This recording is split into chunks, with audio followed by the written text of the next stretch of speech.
Chapter 22, Along the Corridor. Well, well, well, sighed Mr. Willy Wonka. 2 naughty little children gone. 3 good little children left. I think we'd better get out of this room quickly before we lose anyone else. But Mr. Wonka, said Charlie Bucket anxiously, will Violet Beauregard ever be all right again, or will she always be a blueberry? They'll dejuice her in no time flat, declared Mr. Wonka.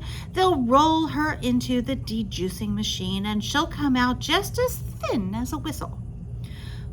But will she be blue all over? Asked Charlie. She'll be purple, cried Mr. Wonka, a fine, rich purple from head to toe. But there you are. That's what comes from chewing disgusting gum all day long.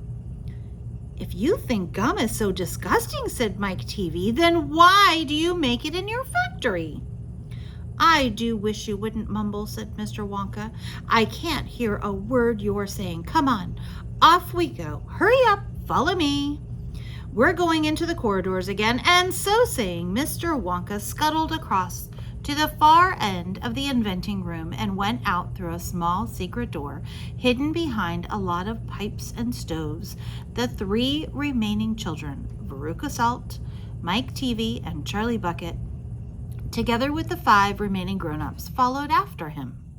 Charlie Bucket saw that they were now back in one of those long pink corridors with many other pink corridors leading out of it. Mr. Wonka was rushing along in front, turning left, turning right, and turning right, and turning left, and Grandpa Joe was saying, "Keep a good hold of my hand, Charlie. It would be terrible to get lost in here." Mr. Wonka was saying, "No time for any more messing around. We'll never get anywhere at the rate we've been going." And on he rushed down the endless pink corridors with his black top hat perched on top of his head and his plum-colored velvet coattails flying out behind him like a flag in the wind. They passed a door in the wall. "No time to go in," shouted Mr. Wonka. "Press on, press on." They passed another door and then another and another. There were doors every 20 paces or so along the corridor now, and they had something written on them, and strange clanking noises were coming from behind several of them, and delicious smells came wafting through the keyholes, and sometimes little jets of colored steam shot out from the cracks underneath. Grandpa Joe and Charlie were half running and half walking to keep up with Mr. Wonka, but they were able to read what it said on quite a few of the doors as they hurried by. Edible marshmallow pillows. It said on one. "Marshmallow pillows are terrific," shouted Mr. Wonka as he dashed by. "They'll be all the rage when I get them into the shops. No time to go in, though. No time to go in."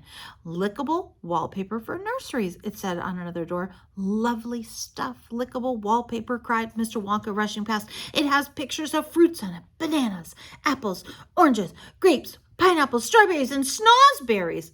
"Snozberries?" said Mike TV. "Don't interrupt," said Mr. Wonka. "The wallpaper has pictures of all of these fruits printed on it. And when you lick a picture of the banana, it tastes of banana. When you lick a picture of a strawberry, it tastes of strawberry. When you lick a snozberry, it tastes exactly like a snozberry." "But what does a snozberry taste like?" "You're mumbling again," said Mr. Wonka. "Speak louder next time. On we go. Hurry up." "Hot ice creams for cold days," it said on the door. "Extremely useful in winter," said Mr. Wonka, rushing on. "Hot ice cream warms you up to no end in freezing weather. I also make hot ice cubes for putting in hot drinks. Hot ice cubes make hot drinks hotter." "Cows that give chocolate milk," it said on the next door. "Oh, my pretty little cows," said Mr. Wonka. "How I love those cows." "Why can't we see them?" said Veruca Salt. "Why do we have to go rushing past all of these lovely rooms?" "We shall stop in time," called out Mr. Wonka. "Don't be so madly impatient." "Fizzy lifting drinks," it said on the next door. "Oh, those are fabulous," cried Mr. Wonka. "They fill you with all sorts of bubbles, and the bubbles are full of a special kind of a gas. And this gas is so terrifically lifting that it lifts you right off the ground, just like a balloon. And up you go until your head hits the ceiling. And there you stay." "But how do you come down again?" asked little Charlie. "Well, you do a burp, of course," said Mr. Wonka.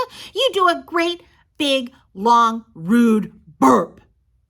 and up comes the gas, and down comes you. But don't drink it outdoors. There's no telling how high you'd be carried off if you do that.